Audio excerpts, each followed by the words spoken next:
曾经英国的新闻热度可是跟首相直接挂钩的，从轰轰烈烈搞脱欧的特蕾莎梅跟黄毛首相约翰逊，到一跃首相特拉斯，再到印度老好人苏纳克和工党领袖斯塔默，不到8年，英国已经相继换了5任首相，堪称历史奇迹。他们有的是因为脱欧一直脱不掉，于是干脆甩手不干；有的是因为脱欧脱得太干净，被迫辞职；还有的是看见漫山飘红的财政赤字后，直接辞职甩锅，不惜将保守党连续14年的执政权力拱手让给工党，会有一种这破首相谁爱干谁干的不屑气势。那么问题来了，脱欧后的英国经济是如何一路下坡的？是英国执政系统出了问题，还是产业空心所带来的经济反噬？本期我们就来好好聊聊当下英国这本难念的经。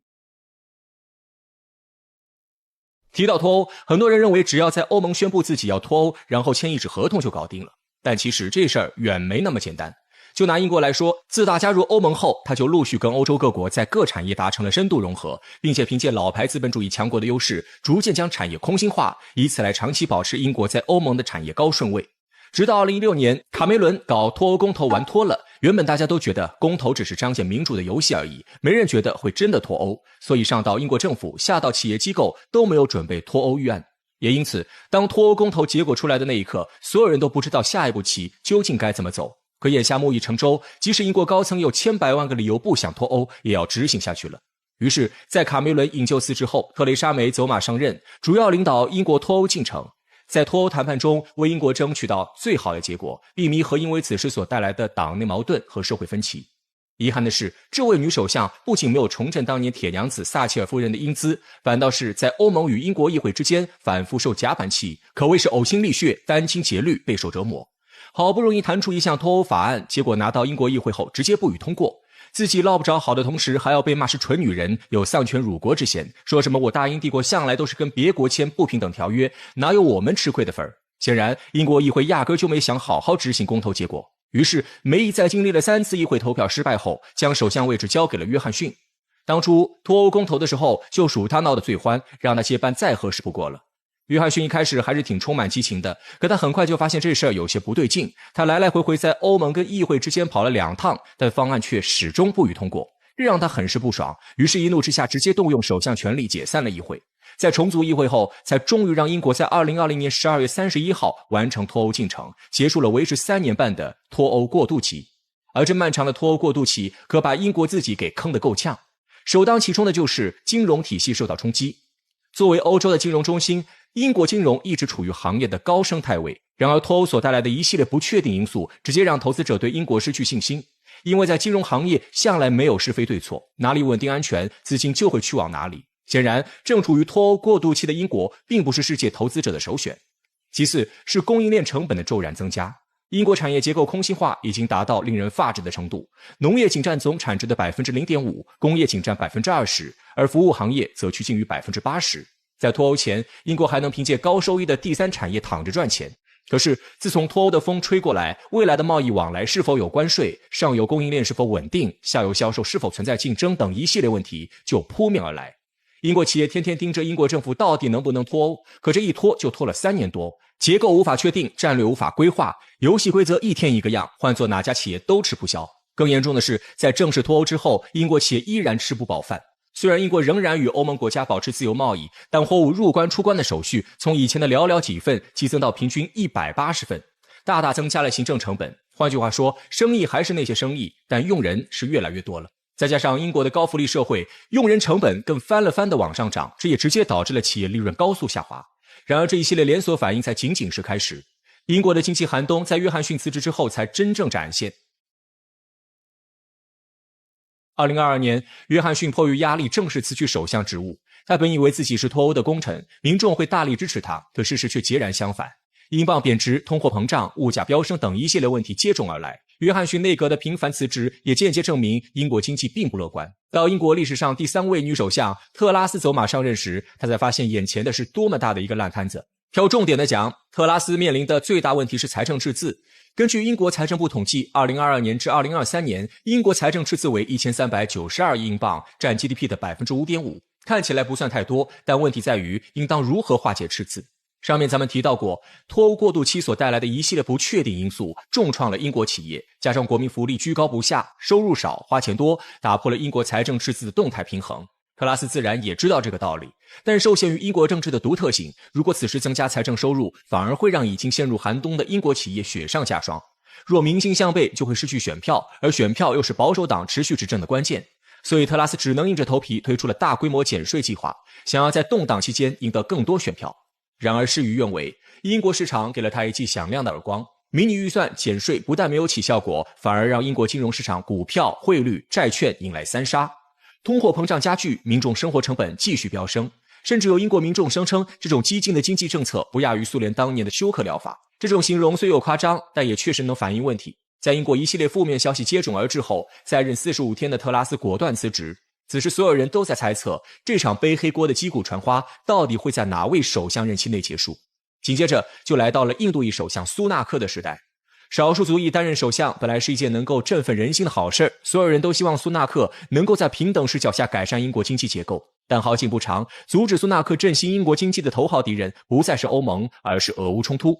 随着美国对乌克兰无休止的军事援助，英国也不得不跟注。从2024年起，苏纳克签署了对乌军事援助的长期合同，从最开始说好的25亿英镑涨到27亿英镑，再到公开保证每年至少对乌克兰援助30亿英镑，这些钱就这么一步步打水漂了。如果你是英国国民，你会支持吗？当然不会。本就捉襟见肘的财政赤字没有解决，每年还要花出去30亿英镑，简直就是屋漏偏逢连夜暴风雨，国内经济怎能吃得消？面对此危机，苏纳克倒也不急，他想到的解决办法非常朴素，那就是涨税。没错，特拉斯没把税降下去，反而让税收直接反弹至高位。根据英国财政机构数据表示，苏纳克在位期间，英国税收占国民总收入的 37%， 是继1948年后最高的税收幅度，达到70年最高水平。通过高额的税收，这才将飘忽不定的财政赤字稳住。当然，受苦的依旧是英国老百姓。在经历货币贬值、通货膨胀、物价飞涨后，英国民众又迎来重税的压力。面对这种病入膏肓似的经济现状，很难有人为苏纳克喝彩。从脱欧开始，再到2024年，英国民众在生活一系列高压下，逐渐对保守党失去信心。一场惊人的政治地震正在英国展开。2024年7月4号，英国举行下议院选举。作为英国政治的核心机构，下议院选举将关乎哪个党派会成为新的英国掌舵人。然而这场选举结果却震惊世界，工党一举拿下410个下议院席位，而保守党仅获得131席。这意味着执政14年的英国保守党已惨败落幕。与此同时，苏纳克也在保守党惨败之后离任英国首相。工党拿下了夸张的席位数量，恰恰客观反映了英国经济在脱欧之后的颓废。民众抱着死马当活马医，选谁都比选保守党好的态度，愿意给工党一次机会。但工党真的抓得住吗？2024年7月5号，英国工党党魁基尔斯塔默正式出任英国首相。斯塔默作为工党代表，执政思路自然是保证英国中下层劳动人民的利益，因此他上任第一件事就是提高国民福利待遇，工资社保继续上涨，这也让他短期内获得英国民众的一致好评。可还是那个问题，钱从哪里来？脱欧所带来的经济阵痛并没有完全愈合，财政没有稳定的收入来源，再提高社会福利，是否是饮鸩止渴呢？如今斯塔默所带领的英国工党已经执政1年多，在英国对国际社会的影响力在这1年内几乎没有，世界再也没有听见英国所发出的声音。谁也不知道这是一切走向平静的结局，还是暴风雨到来前的最后宁静。但有一点可以肯定的是，英国脱欧所带来的经济衰退是不争的事实，英国正在面临前所未有的危机，并且核心问题仍然没有得到解决。那么回首看脱欧这10年，真的要把英国衰落的罪魁祸首怪在脱欧这件事情上吗？其实英国脱欧闹剧是英国在国际博弈中逐渐失权的必然产物。民众之所以选择支持脱欧，来源于对政治与经济独立性的深度渴望。脱欧是好是坏，也许民众根本不在乎，但脱欧至少意味着政治独立、经济自主，英镑掌控在英国人自己手里，而这些恰恰是英国重新走向世界霸主地位的必然途径。当年约翰逊作为英国脱欧的拥趸，凭借一句 Take back control 的口号就激起民心，这也恰恰证明英国对恢复霸主地位的渴望。在约翰逊的规划下，英国应该重新恢复伟大不列颠外交，其在国际政治与经济活动中独立自主，不再当美国的小弟，反而希望日后能跟美国与欧洲平起平坐。这种高傲的外交战略正是英国想要蔑视欧亚，夺回美英关系自主权的前兆。不妨我们将眼光放长远，英国第三产业所带来的经济收益随着世界经济多极化逐渐下降。如今英国在汽车工业比不上中国，传统电子比不上荷兰美国，工业比不上德国，服装奢侈品比不上法国，甚至连餐饮也比不上西班牙。英国民众在竞争当中日子过了一年不如一年，自然就会产生脱欧的打算。这才发生了一系列连锁反应，以至于闹剧持续到今天。所以英国的核心问题并不是脱欧，而是帝国辉煌早已不在。在没有殖民地持续书写后，在全世界的红利逐渐吃干净后，英国的荣光早已不在，这是掠夺者必然经历的结局，更是傲慢者所要付出的必然代价。失去霸权后，一向引以为傲的君主立宪还是否存在优越性？咱们就搬好小板凳，切好西瓜，好好看这场热闹大戏就行，说不定还会有惊喜发生。2023年9月5号，英国第二大城市伯明翰政府宣告破产。2024年7月28号，英国首相办公室宣布国家已破产。英国债务问题这一刻清晰地摆在了英国经济学家面前，也让世人直观意识到了全球债务危机近在咫尺。更可怕的是，英国仅仅是一个开始。继英国之后，谁又是下一个传来破产消息的国家？从种种迹象来看，美国或许首当其冲。全球债务并不是最近新出现的现象，而是困扰各国几十年的顽疾。长期以来，全球经济严重依赖债务驱动型增长模式，造成债务总额不断攀升。事到如今，已经发展成危如累卵的形势。从上世纪70年代中期以来，全球公共债务增加了2倍，并于2022年达到了总 GDP 的 92%。虽然全球疫情期间有所下降，但仍然维持着数十年来的上升趋势。据联合国贸易与发展会议报告，2023年全球债务总量再度刷新历史纪录，攀升至97万亿美元，超过2022年 5.6 万亿。更让人担忧的是，目前全球公共债务仍在持续增长中，并呈现出区域化差异态势。发展中国家开始承担更多风险。2010年，发展中国家仅背负全球债务的 16%， 而截至2023年，这个比例已经来到 30%。庞大的债务负担严重削弱了发展中国家在医疗、教育和气候变化等领域的行动能力。受高利率影响，发展中国家普遍面临难以债务重组、外汇难以留存等严峻挑战。国际债务报告显示，2022年全球利率经历了40年来最大幅度的飙升，发展中国家用于偿还政府担保债务的支出创下4435亿美元的纪录。沉重的债务成本严重挤压了本应投入到卫生、教育、环境等领域的资金。另有资料显示，2012至2022年间，许多发展中国家的债务增长了 134%， 超过其 GDP 收入增幅的 53%。不过，仅从比例来看，发达国家仍是全球债务主要欠债国，占债务总额的2/3。今年5月底，国际金融协会公布了最新债务监测报告，数据显示，全球债务首季度已飙升至315万亿美元。新兴国家提供了105万亿的债务，其余部分仍来源于欧美国家。近2年，欧美多个国家债务状态警钟长鸣。德国联邦统计局数据显示，截至2023年第一季度，公共部门债务总达到24066亿欧元，创下历史新高。法国国家统计和经济研究所发布的数据显示，2023年第一季度末，国家公共债务首次突破3万亿欧元，来到惊人的30314亿欧元，占据 GDP 总量的 112.5%。这意味着法国财政已经入不敷出。意大利的情况更严重，债务总额已经来到 2.4 万亿欧元，相当于 GDP 总量的 140%， 政府财政濒临崩溃边缘。目前，意大利已失去参与欧洲央行债券购买计划。国际社会对意大利的债务信用评级来到了最后一档，距离垃圾信用只有一步之遥。欧洲各国正面临严重债务挑战，紧锁的货币政策会让欧洲经济陷入停滞，高额赤字又会抑制公共投资发展，进一步挫伤经济前景。针对债务问题，欧盟各国财长已经展开过多轮商讨，希望在债务削减和投资之间寻找到某种平衡。未来一段时间，如果欧洲无法探索到更光明的经济增长前景，债务的持续性增长就无法被按下暂停键。除了表面上的全球债务，隐形债务对经济的潜在威胁同样不容忽视。这部分债务往往被排除在政府官方负债之外，被下意识的忽略。但根据国际金融协会估算，全球隐形债务已经达到1万亿美元。总体看来，一场2战以来规模最大、速度最快、范围最广的债务浪潮正在全世界范围内肆虐。联合国、世界银行等组织无不对这场空前的债务危机表示担忧。更头疼的是，2024大选国家数量创下历史新高，为争取民众选票，政府在竞选年的财政支出只会有增无减，这势必将各国推向债务深渊的边缘。目前已经出现个别国家财政崩溃的局面。2023年9月，英国伯明翰率先传来坏消息。9月5号，伯明翰政府无奈宣称，不断增加的巨额债务和高达8700万英镑的财政缺口，已经让政府叫停所有的支出，进入破产状态。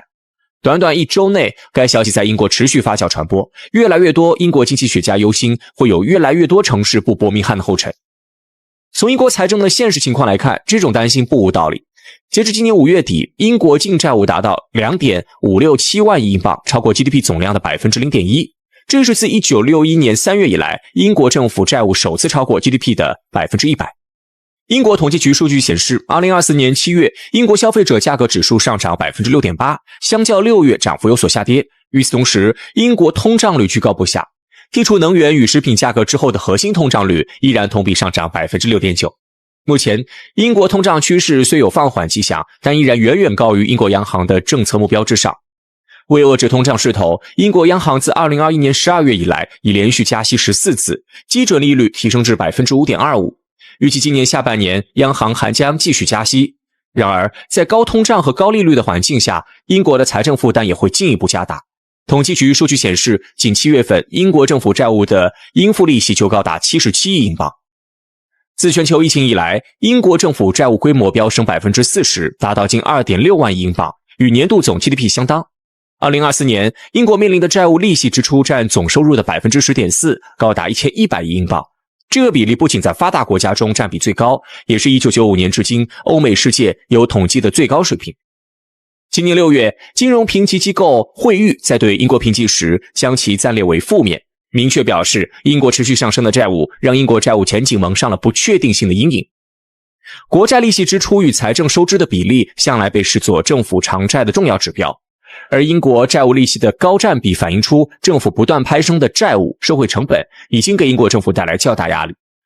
值得一提的是，欧洲还有不少国家债务占比高于英国，然而由于英国 25% 左右的债券都与通胀挂钩，这意味着英国债务利息极有可能短时间内迎来飙升。因此，英国潜在偿债支出远远高于其他发达国家经济体，而事实也说明这一点。7月28号，英国首相办公室宣布国家已破产。英国的遭遇引起国际社会的警惕，一时间人人自危，各国都在担心面临和英国一样的财政困境。而从目前形势来看，最有可能传来下一个破产消息的非美国莫属。从2023年起，美国债务危机就成了全球金融市场的焦点话题，远超其他国家的债务规模，让国际社会对美国财政前景和债务违约风险一致看衰。纵然美元在金融界向来有着稳固的地位，被视作全球资产市场的定价锚，然而自去年10月开始，美债价格跳水式降低，债券市场全面飘绿。相较于2年前的峰值，10年期美债平均价格下跌幅度超过 46%， 几乎逼近2000年互联网经济泡沫破裂后的惨淡水平。30年期美债表现更加惨淡，暴跌 57%。目前美债收益率持续走低，一系列政府债务问题随之来袭。12月8号，国会预算办公室发文称，2024财年的前2个月，联邦财政预算赤字将达到3830亿美元，这个数字相较去年同期多出470亿美元。根据 CBO 的预测，美国公民持有的联邦债务也会从2022年底的24万亿增加到2033年底的 46.7 万亿，民众所持债务增长态势将持续至2053年左右，总规模达120万亿美元。至21世纪中叶前，美国公众债务占比 GDP 的比重将翻1倍，从2022年底的 97% 攀升至2050年后的 181%。另一方面，美国同样面临着通胀率持续走高的局面。从2022年3月开始，美联储持续加息11次，利率水平攀升至近40年来的最高水平。疯狂加息势必带来政府债务利息负担加重，进一步恶化财政情况。CBO 预言，美国公众持有债务利息支出将从2023年的6630亿美元提高到2033年的 1.4 万亿美元。然而，相较于未来的财政难题，美国人更头疼的显然是眼下的财政危机。在债务高筑的背景下，美国迎来2024年大选，为争取选民选票，政客们不太可能削减支出，甚至会做出近乎撒钱的政策承诺。1个月前，美国国会已经上调了2023财年的财政预算，预计该财年联邦债务净利息支出将占据 GDP 的 3.1%。尽管美国债务一再敲响警钟，但在两党竞争白热化的现在，任何一方都不会主动控制政府财政支出。而这么做的直接后果就是马斯克的悲观预言，美国将成为继英国之后即将迎来破产的国家。在全球债务危机大背景下，大多数国家无不面临着债务利息高昂、债务难以偿还的困境。伯明翰的破产宣言已经给全世界敲响警钟，谁都不想成为下一个走向破产的国家。不过，就美国目前无法克制的大选烧钱行为来看，下一个被推向破产深渊的国家只能是美国。